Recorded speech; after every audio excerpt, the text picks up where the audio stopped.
Now, because they have a leader now, that will... Simply put, Gura is a beautiful countryside with awesome landscapes. If something differently will be done to the Nigerian textile industries, that our youth will be employed.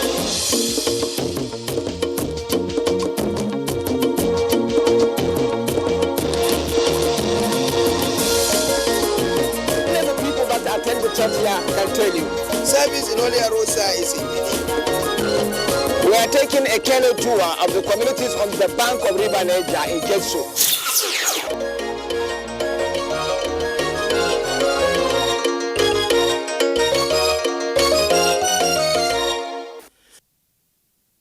It is the day we visit Ajaokuta Integrated Steel Plant.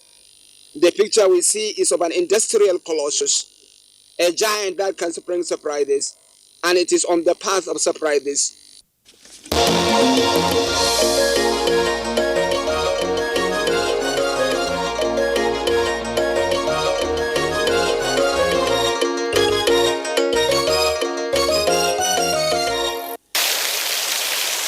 It is good morning, Ajaokuta, where the springs are rolling 24 hours a day non-stop.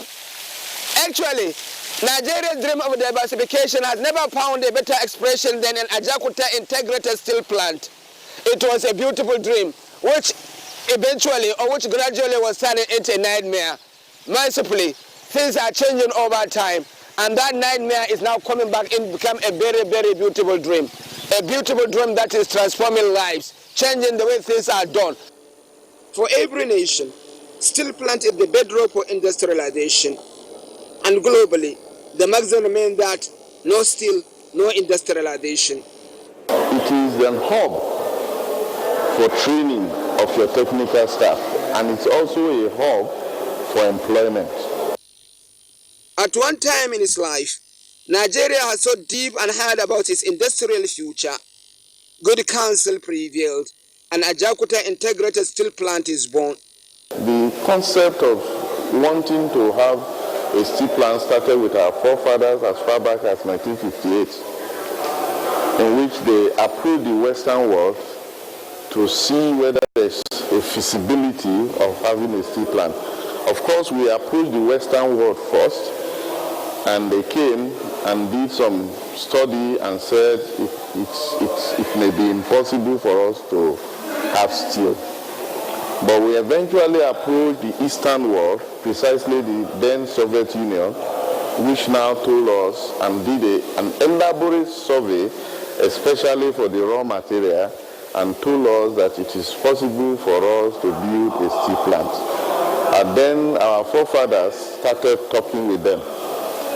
By the late 70s, they have employed the Soviet Union to do a DPR, that's detailed project report on the steel plant, which they did. And it is a study of that DPR, having been convinced that we can have a steel plant, that make us to go full force into the construction of this steel plant in 1981. This is the model of the steel plant as it is today. It has 800 hectares of land itself. Within it are 58 kilometers of road networks and 57 kilometers of rail lines. Ajaokuta has 24 kilometers of underground cable tunnels, conveying cable to every area of need. It is just amazing, however, why do Nigeria's past leaders choose Ajaokuta for the siting of this ambitious project? Could its centrality in the nation's geographical map be a factor? Mr. Suru thinks there is more to it. Majorly, most of the raw material that we need to make steel is within 80-kilometer radius of this place. Of this Ajaokuta? Of this Ajaokuta. I will mention that now. And of course, the river that we need, this is River Niger bounding us by the east, is there. And you know River Niger is the biggest river in Nigeria, supplying, because a steel plant needs a lot of water. So water is not a problem. The raw material we need majorly is the iron ore concentrate, iron ore, and it is situated just 66 kilometers away from here in Itape, where we call Itape. And that's in industrial quantity? in commercial quantity, industrial quantity. The limestone is there within the same Kogi in Jakura. Jakura is just near to Obajana. The bauxite that we need, again, is situated in Edo State here, which is just very near to us. And coke is the only material that is not readily available in Nigeria, which we may need to import. As it stands today, Ajaokuta has 43 plant units, 40 of which are completed. Each of these 40 plants can stand on its own to be like a company with the every necessity that a company ideally should have. It's the biggest industrial layout in one place, in one place.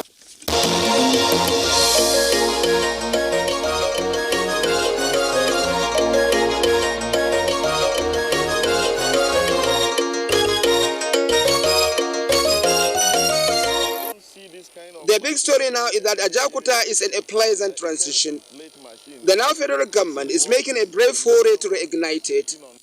This is the man that is given that responsibility to initiate the changes needed to see Ajaokuta come to full light. We're here for about 10 months. This is a gold mine. I have said this time without number. The potential here is enormous. This company can feed the nations. My background is the oil sector, and from what I can see, you have first-class equipment and some first-class engineers here. What we need is that determination, which I think we have now, to ensure that we can resolve all issues and provide what it requires to make sure that we can get this plant running.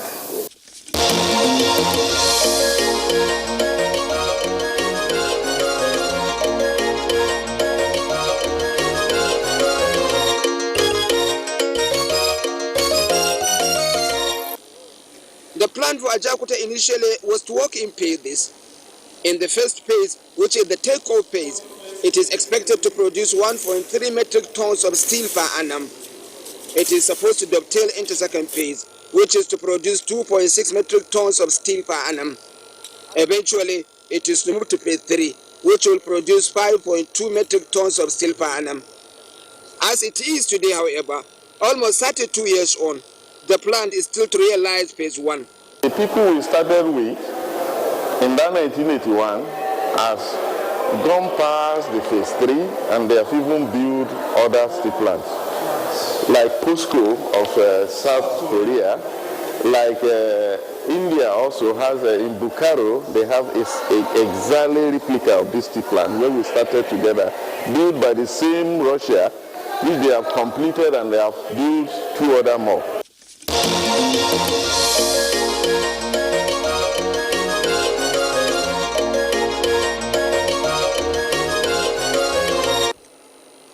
All around the plant now, there are telltale evidence of the fervent desire to put Ajaokuta back on track. I was in good company to monitor what is happening differently to Ajaokuta now.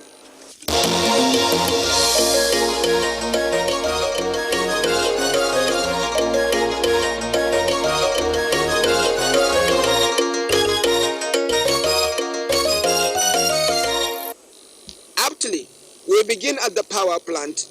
It is quite the thing to do that a giant industrial city like Ajaokuta should have a power independence. Actually, it has. In fact, there was a time when Ajaokuta was contributing over 40 megawatts of power to the national grid. It looks like a distant memory now.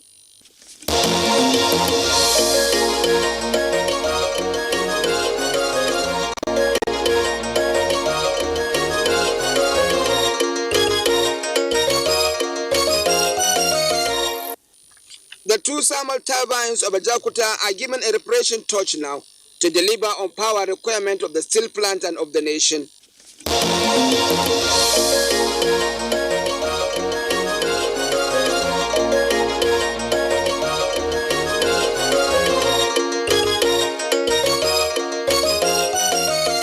We felt that we should be able to put some power into the national grid and make money from it, and that's what we are doing now. So how much power are you planning? Just like we told you, normally a power plant that has been left fallow for a long time, we start gradually. But minimum, we start with 5 megawatts, and then we start building up. Also watching the parameters of our facilities to see that we don't overflog it.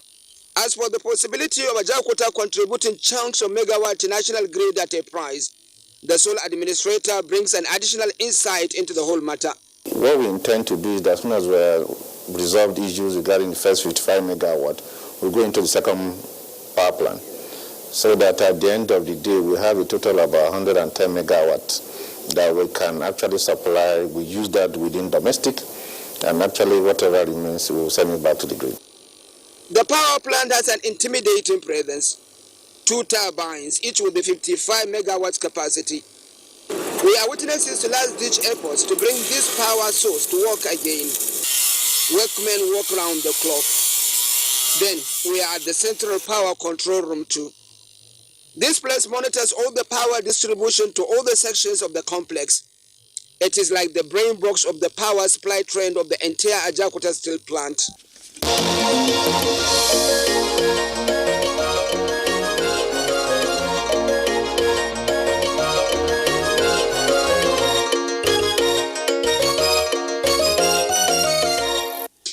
We made the short journey from the power plant to the blast furnace. Again, something great is impending here.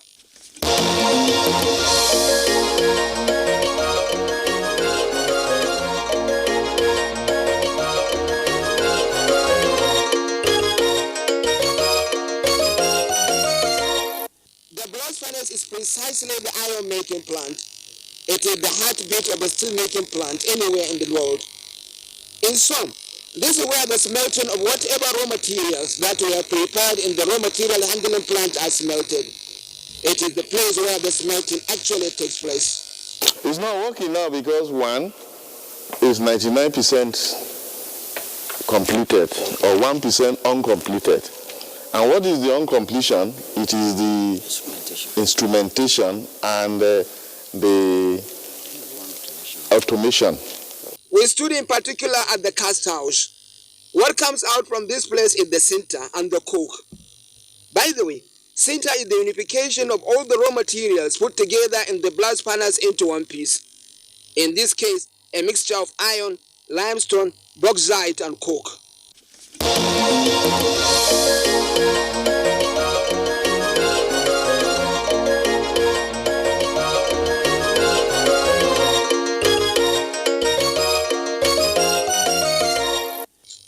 The matter arising now is what is happening to the functionality of the blast furnace, which symbolizes the resumption of full blast activities in Ajaokuta.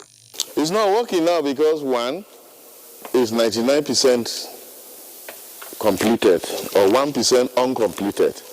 And what is the uncompletion? It is the instrumentation and the automation. Yes, the blast furnace is a glutton of hard labor.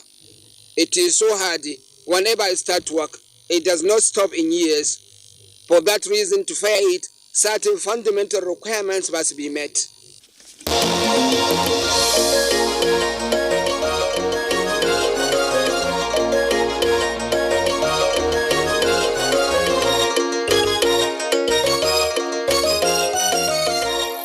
There is a lacuna, I told you.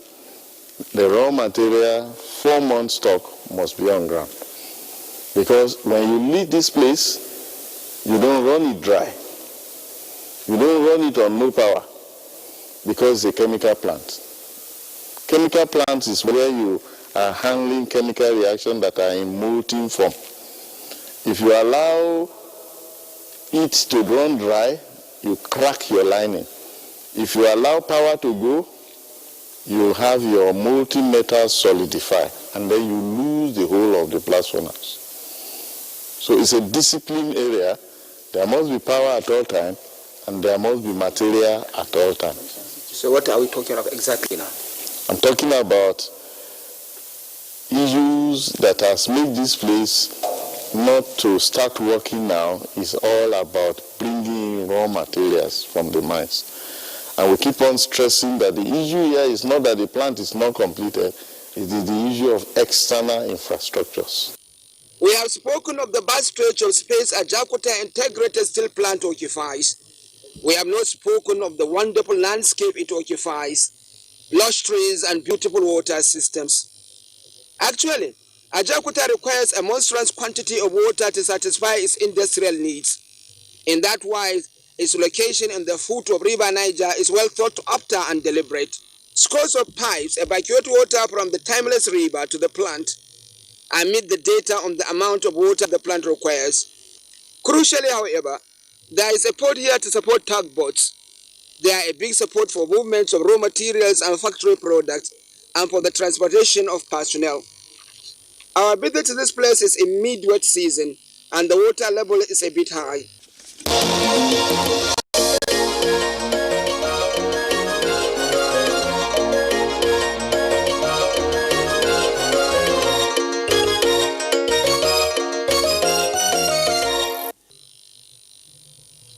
Our tour carries us to various workshops and workstations. I marvel at the quantum of equipment Ajaokuta possesses. Staff intervention reinforced that every equipment that's available here has a spare part. The steel plant has capacity to fabricate many of its own machines too. It is a workplace dogma here that nothing is a waste. Every material has a value to add.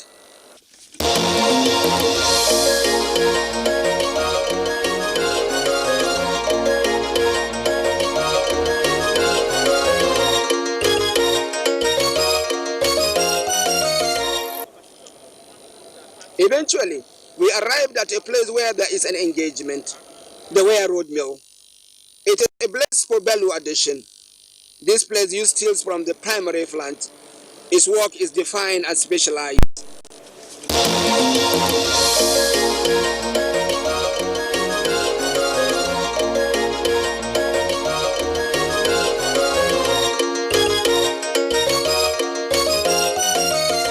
One of the interesting things I found coming to Ajaokuta Integrated Steel Plant is the fact that all their machines are in good working condition. In fact, what most of the technicians and the support staff are doing here is to ensure that all these machines are working continually and in good order. What do you think if they will get the necessary thing they like it, like the injection of capital, to be able to have all the raw material they needed to work? They always tell me that the market is there, the branding is there. And when they produce, what they are producing is a high-end quality production. Beautiful, if you ask me. I'm here now, where we are having the Ware Road Mill. We are shown around this massive factory with its head of operation engineer John Bello.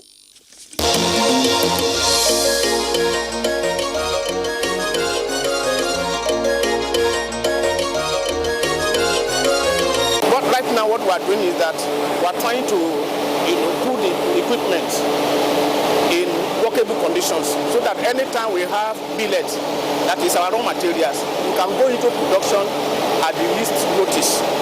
Mr. Bello reflects on the abundant possibilities in value addition that this mill has and how it can solve many of the challenges this country grapples with. Ware Road Mill is one of the rolling mills. We have 4 of them. There are other mills. There's a sister mill called light section mill. Essentially, the products are for reinforcement of structures, high-rise buildings, stadia, and dams reinforcement. And one thing, the beautiful thing about our product is that we operate at the high end of quality spectrum. Our products are sought in the market. There was a time we were selling our product at West Africa's original market in Ghana, I think Sierra Leone, and it was well accepted. Bello, what do you need differently to work? What we need differently to work? Number 1, fund. Number 2, fund. Number 3, fund. Because if the fund is there, then we'll be able to employ people. When were you last into production? The last time we produced in this place, it was 2007. And you still are optimistic if you can get the fund, you can still start work here? Of course, yes. What we need is, we buy spares, we buy consumables. If we need some modernization, we do it. So if fund, is the thing we need.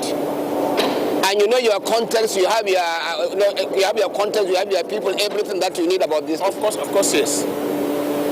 You know what happens is that if this place is operational, only wire rod mill and producing at full blast, we can put food on the table of thousands of people, because the workforce, technical people, is about that they will be working 24 hours, 3 shift 4 brigade.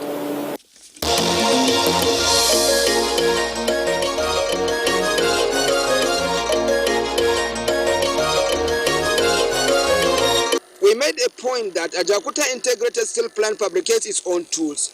Yes, it also fabricates spare parts for multiple companies at a price. One of the places where this action takes place is the machine tool and shop. It is one of the functional areas of the plant now.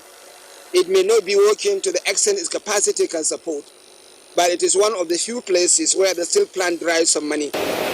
Whatever the state of Ajaokuta Integrated Steel Plant today, one thing is beautiful about it.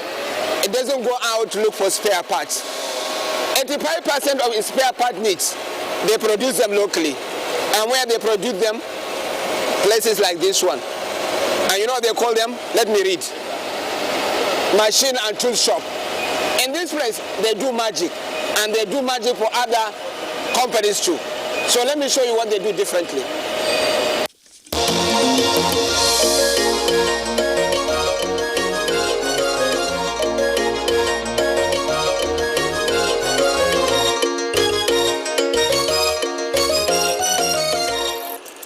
I'm actually overawed by what happened in this place, the amount of hard work and energy put in the work, and the little matter of workplace safety.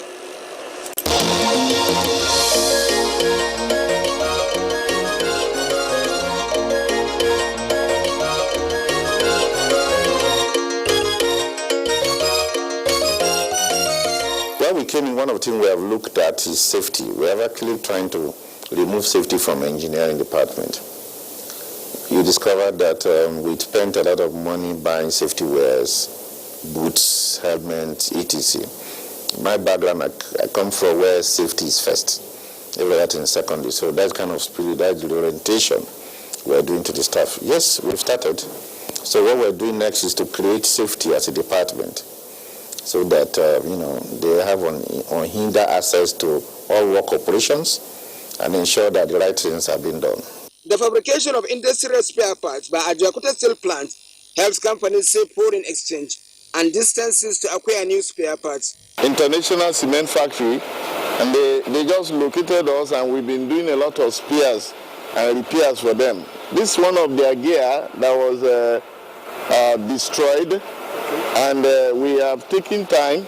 Yes, they brought it like this, we dismantled it. We've been able to make a blank, and we've been able to also machine another gear similar to this. However, this section of the integrated steel plant also fabricates machines that support value chains in agriculture and construction industry. That is the example of this machine.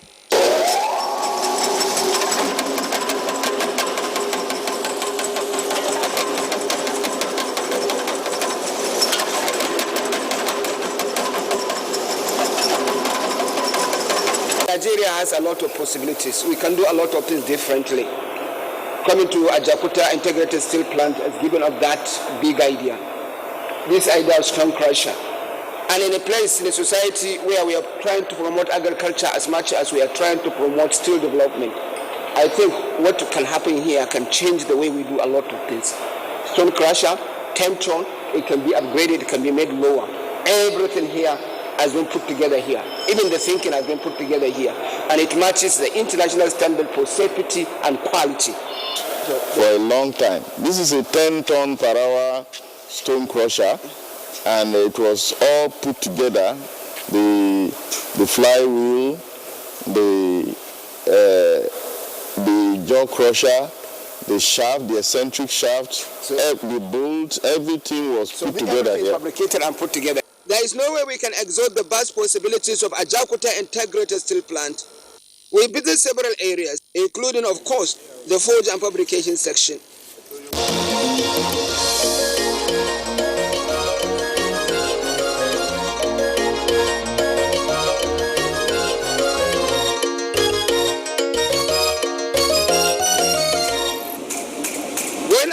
sections, however, I am encouraged by one thing.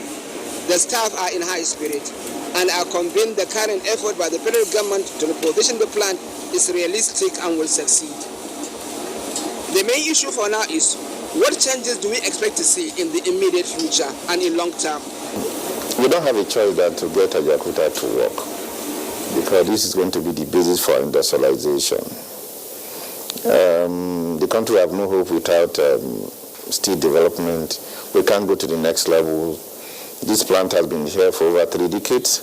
The same plant that was being built for South Korea has been running. It started with 1 million tons. As at today, they have over 40 million tons capacity of steel. So as a country, I think Ajaokuta is a joker. There are so many facts about Ajaokuta integrated steel plant that I nearly miss. Like the fact that although most of their machines are dormant for close to 30 years, they are all in good working condition. By that, it also means the only thing required for the industry to fulfill its destiny is the political and economic decision the nation takes today. It is as easy as that.